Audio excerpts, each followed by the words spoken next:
ప్రధాని నరేంద్ర మోదీ గారు లెక్స్ ఫ్రిడ్మాన్కి ఇచ్చినటువంటి ఇంటర్వ్యూ ఇది విపరీతంగా వైరల్ అయింది. సుమారు 3 గంటల కంటెంట్ అది. ఒక రకంగా చెప్పాలంటే అది ప్రపంచానికి లెక్స్ ఫ్రిడ్మన్ అనే వ్యక్తి ఈరోజు అసలు భారతదేశంలో చాలా మందికి తెలియదు. కానీ ఈరోజు భారతదేశమే కాదు ప్రపంచవ్యాప్తంగా మోదీ గారి వల్ల పాపులారిటీ కూడా పెరిగిందనే సందర్భాలు కూడా ఉన్నాయి. సో ఆయన ఇంటర్వ్యూలో చాలా స్పష్టంగా చెప్పాలంటే ఒక కాంప్రహెన్సివ్ ఇంటర్వ్యూ లాగా అనిపించింది సార్. అన్ని అంశాల గురించి మాట్లాడారు. ఆర్ఎస్ఎస్ మొదలుకొని ఆయన ప్రస్థానం గురించి కావచ్చు, లేకపోతే అంతర్జాతీయ సంబంధాల విషయంలో కావచ్చు, రకరకాల అంశాల గురించి స్పష్టమైన ఒక వైఖరిని ప్రపంచ దేశాల ముందుంచారు, ప్రపంచ ప్రజల ముందుంచారు. సో ఒకసారి ఫస్ట్ ఆ లెక్స్ ఫ్రిడ్మన్ ఇంటర్వ్యూ గురించి గ్లోబల్ రౌండప్లో ఫస్ట్ ఐటమ్గా దాన్ని మనం తీసుకున్నాము. ఒకసారి మీ అభిప్రాయం ఏంటి, అందులో కొన్ని కీలకమైన విషయాలు ఏంటి, హైలైట్స్ ఒకసారి చెప్తారా? అంటే మనకు ఇది ఒక గ్లోబల్ రౌండప్కి ఇంటర్నేషనల్ ఇష్యూస్ సంబంధించిన అంశమే, దాంట్లో పరిమితమైనది కాదు. అది కాదు, చాలా అంశాలు ఆయన మాట్లాడారు. కానీ మనం గ్లోబల్ రౌండప్లో దాని గురించి ఎందుకు చర్చించుకుంటున్నామంటే ఇంటర్వ్యూ ఎవరికి ఇచ్చారు, కరెక్ట్, ఏ ఆడియన్స్కి ఆయన టార్గెట్ చేశారు, ఇది కూడా చాలా కీలకమైనది. అందుకని ఇది ఒక నెరేటివ్ వార్.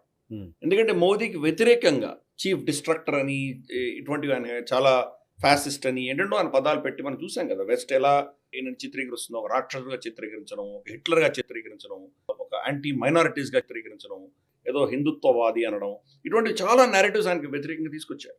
ఆపెడ్స్ కావచ్చు, వాళ్ళ ఈవెన్ న్యూస్ కవర్ పేజ్ స్టోరీలు, ఈవెన్ న్యూస్ కూడా బయాస్డ్గా ఉంటుంది, రైట్. ఇటువంటి అంశాలన్నీ కూడా మనకు he's trying to scuttle them opposition అంటారు. రాహుల్ గాంధీని అరెస్ట్ చేసినప్పుడు అది ఆయన అరెస్ట్ చేయలేదు కదా, ఎవరో ప్రైవేట్ కేసు వేస్తే కోర్టు నిర్ణయించింది, ఆయనకేం సంబంధం అది. కానీ ఆయనని చిత్రీకరించి ఇటువంటి చాలా జరిగినాయి. అందుకని ఒక పబ్లిక్ ప్లాట్ఫామ్ లాంటి ఇంటర్నేషనల్ ప్లాట్ఫామ్ అందరికీ రీచ్ అయ్యేలాగా ఆయన ఈ నిర్ణయం తీసుకొని అది 3 గంటలు సుదీర్ఘంగా చర్చించడం ఉద్దేశం ఏంటంటే ఆయనకు వ్యతిరేకంగా ఉన్న నెరేటివ్ ఆయన తరపున ఆయన ఒక కౌంటర్ నెరేటివ్ ఇస్తున్నారు. ఆయన దృష్టి ఏంటి, ఆయన యాక్చువల్ జీవితం ఏంటి చెప్తున్నారు ఆయన. ఇప్పుడు ప్రజలు ఇంటర్నేషనల్ అందరూ అది చూశారు కాబట్టి ఇంతవరకు మోదీ అంటే ఏంటి అని వాళ్ళు చూస్తున్నటువంటి నెరేటివ్కి భిన్నంగా ఇంకొక కౌంటర్ వ్యూ పాయింట్ వాళ్ళకి దొరుకుతుంది. అందుకని మోదీ గారు ఒక నెరేటివ్ వార్ ఆయన ఆడుతున్నారు. ఇది ఒక ఎత్తు. రెండవది ఏంటంటే ఇప్పుడు ఉన్నటువంటి పరిస్థితి, ట్రంప్ వచ్చిన తర్వాత మొత్తం అంతర్జాతీయ మొత్తం నెరేటివ్స్ అని కూడా మారిపోతున్నాయి. సడన్గా గతంలో ఉన్నటువంటి ట్రెడిషనల్ మిత్రులందరూ మారిపోతున్నారు. శత్రువులు అనుకుంటున్న వాళ్ళు ఇప్పుడు మిత్రులుగా తయారవుతున్నారు. సో ఇటువంటి సమీకరణలలో భారతదేశం కీలక పాత్ర పోషించాలి. కాబట్టి బ్యాలెన్సింగ్ చేసుకుంటూ ఆయన ఒపీనియన్స్ని రెండు కూటములు ఏదైతే అపోజింగ్ కూటములు ఉన్నాయో వాళ్ళందరినీ కూడాను ఒక విధమైనటువంటి సమదృష్టితో చూడడం అనేది ఆయన చూపించారు. ఓకే, ఫర్ ఇన్స్టెన్స్ మనం ట్రంప్ గారి విషయంలో కూడా నేను కూడా ఒక ఇండియా ఫస్ట్ అన్నది నినాదం నాకు ఉన్నది, ఆయనకు అమెరికా ఫస్ట్ నినాదం ఉన్నది. అంటే మేము ఇద్దరం నేషనలిస్ట్, మా దేశాలు బాగుండాలని కోరుకుంటున్నాం మేము. కాబట్టి అక్కడ ఆ విషయంలో మాకేం విభేదాలు లేవు. కాబట్టి చూద్దాం, మీ ఇద్దరు కలిసి పనిచేయగలిగినటువంటి అంశాలు కూడా రావచ్చు. ఎందుకంటే కామన్ ఇంట్రెస్ట్ ఉంటాయి. ఫర్ ఇన్స్టెన్స్ చైనా ఒక కామన్ ఇంట్రెస్ట్, తర్వాత అలాగే మనకు సప్లై చైన్స్ ఒక కామన్ ఇంట్రెస్ట్, ఏ మోనోపోలీ ఉన్నా మనకి ఇబ్బందులు వస్తాయి. సో ఇటువంటివి కొన్ని ఉంటాయి. మనం సైబర్ సెక్యూరిటీ ఒక థ్రెట్ ఉంది, మనకు అందరికీ కూడా ఉన్నాయి. ఇప్పుడు వస్తున్నట్టు ఎమర్జింగ్ టెక్నాలజీస్, డేటా సెక్యూరిటీ, ఇటువంటివి మనకు కామన్ ఇంట్రెస్ట్ ఉన్నాయి. కలిసి పనిచేసేటువంటి అవకాశాలు ఉన్నాయి మనకు. అందుకని నేను ఆ దృష్టిలో చూస్తున్నాను, ఆయన అదే దృష్టిలో చూస్తున్నాను. కాబట్టి మా ఇద్దరు కలిసి పనిచేసుకునేటువంటి ఒక ఆపర్చునిటీ ఉందని చెప్పారు. దీని ఏమైంది, ఆఫ్ కోర్స్ ఆయన డొనాల్డ్ ట్రంప్ గారు దాన్ని మళ్ళీ ట్వీట్ చేశారు. తర్వాత మోదీ గారు వచ్చేసి ట్రూత్ సోషల్లో ఆయన మెంబర్గా జాయిన్ అయ్యారు. సో దాన్ని కూడా డొనాల్డ్ ట్రంప్ రీట్వీట్ చేయడం చూసాము. ఇది ఒక డిప్లొమాటిక్ ఎఫర్ట్ మనం చూడాలి.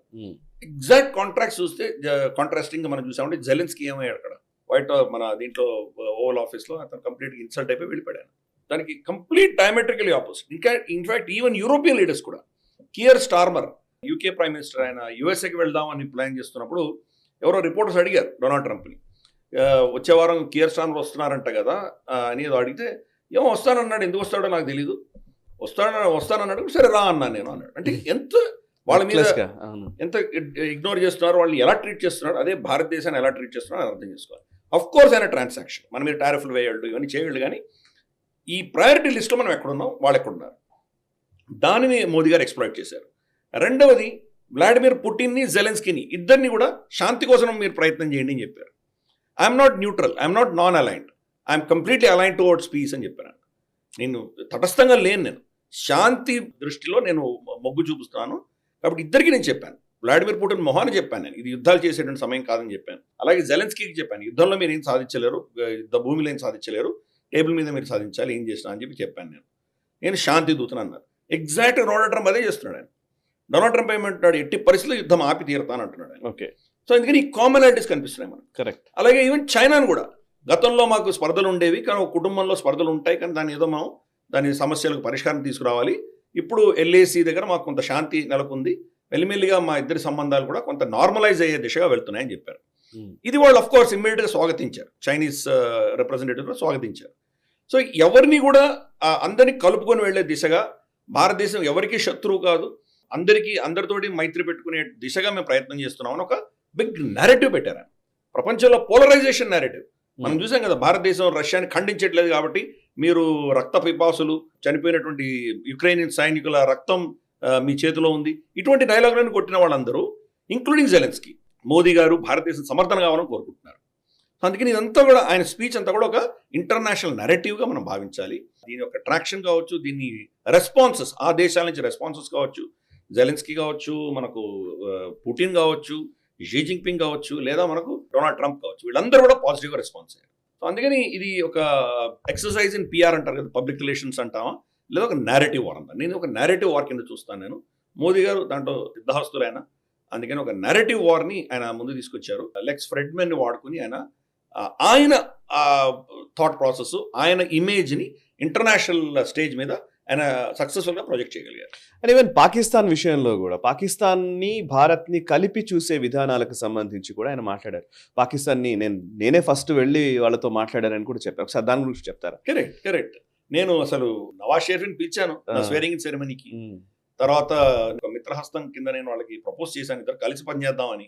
చెప్పకుండానే అన్అఫీషియల్ అంటే సడన్ గా ఎవరికి అనౌన్స్ చేయకుండా నేను వాళ్ళ దేశానికి కూడా వెళ్ళాను. నేను నవాజ్ షరీఫ్ కుటుంబంలో ఒక ఫంక్షన్ ఉంటే వెళ్ళొచ్చాను నేను. కాబట్టి నా దృష్టి ఒక శాంతి ఉండాలన్న దృష్టి నేను ప్రయత్నం చేశాను, కానీ అదొక పెద్ద టెర్రరిస్ట్ కేంద్రంగా ఉన్నది పాకిస్తాన్. కాబట్టి దాన్ని మనం ఏం చేయలేం. అందుకని అటువంటి కేంద్రానికి మనం ఏం చేయలేని పరిస్థితిలో నేను వెనక్కి తగ్గాల్సి వచ్చింది. కానీ అక్కడ కూడా నేను ప్రయత్నం చేశాను అని చెప్పాను. అంటే నేను ఓ శాంతి కామకుని, నా ప్రయత్నాలు నేను చేశాను. కానీ పాకిస్తాన్ ఇటువంటి వాళ్ళ ధోరణి ఉండడంతో నేను నా దేశ హితాని కోసం నేను తీసుకోవాలని నిర్ణయాలు నేను తీసుకున్నాను అని చెప్పేసి, దాంట్లో కూడా నెరేటివ్ ఏంటి, ఇది ఒక టెర్రరిజానికి ఒక పెద్ద పెట్టు, ఇది ఒక పెద్ద కోట అని చెప్పేసి ఆయన దాన్ని అభివర్ణించారు. దీంతో పాకిస్తాన్కి ఆల్రెడీ దాని క్రెడిబిలిటీ ఏంటో మనం చూస్తున్నాం గ్లోబల్ స్టేజ్లో. ప్లస్ మన జఫర్ ఎక్స్ప్రెస్ కిడ్నాప్ అయ్యి దాన్ని హైజాక్ చేసిన తర్వాత వాళ్ళ పరిస్థితి ఏంటో చూస్తున్నాం. దీన్ని ఇంకా స్ట్రాంగ్గా ఆయన తీసుకెళ్ళారు. మోదీ లాంటి వ్యక్తి చెప్తున్నారంటే కనుక ఇంకా దానికి ఒక ఇంపాక్ట్ చాలా ఉంటుంది కదా. పాకిస్తానీ నెరేటివ్స్ వాళ్ళు ఏం ప్రయత్నం చేసినా మోదీ గారి యొక్క స్టేట్మెంట్ చాలు, దాన్ని ఇమ్మీడియట్గా దాన్ని కంప్లీట్గా పాకిస్తాన్ నెరేటివ్ అంతా కూడా పక్కకి వెళ్ళిపోతుంది. కాబట్టి పాకిస్తాన్కి ఆయన చాలా స్ట్రిక్ట్ వార్నింగ్ ఇచ్చారు.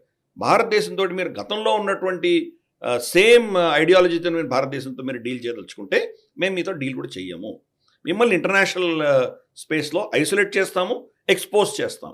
కరెక్ట్. ఈ రెండు అంశాలు కూడా మోదీ గారు ఈ యొక్క ఇంటర్వ్యూలో తప్పకుండా దాన్ని బయటకు తీసుకొచ్చారు. ఈ వీడియో మీకు నచ్చినట్టయితే లైక్ చేయండి, 10 మందికి షేర్ చేయండి, అలాగే కామెంట్ల రూపంలో మీ అభిప్రాయాలను మాతో పంచుకోండి. Nationalist hub group of channels ను సబ్స్క్రైబ్ చేసుకుని తెలుగునాట జాతీయవాద జర్నలిజాన్ని ప్రోత్సహించండి. ఈ వీడియో కింద ఉన్న బెల్ ఐకాన్ పై క్లిక్ చేయడం మర్చిపోవద్దు.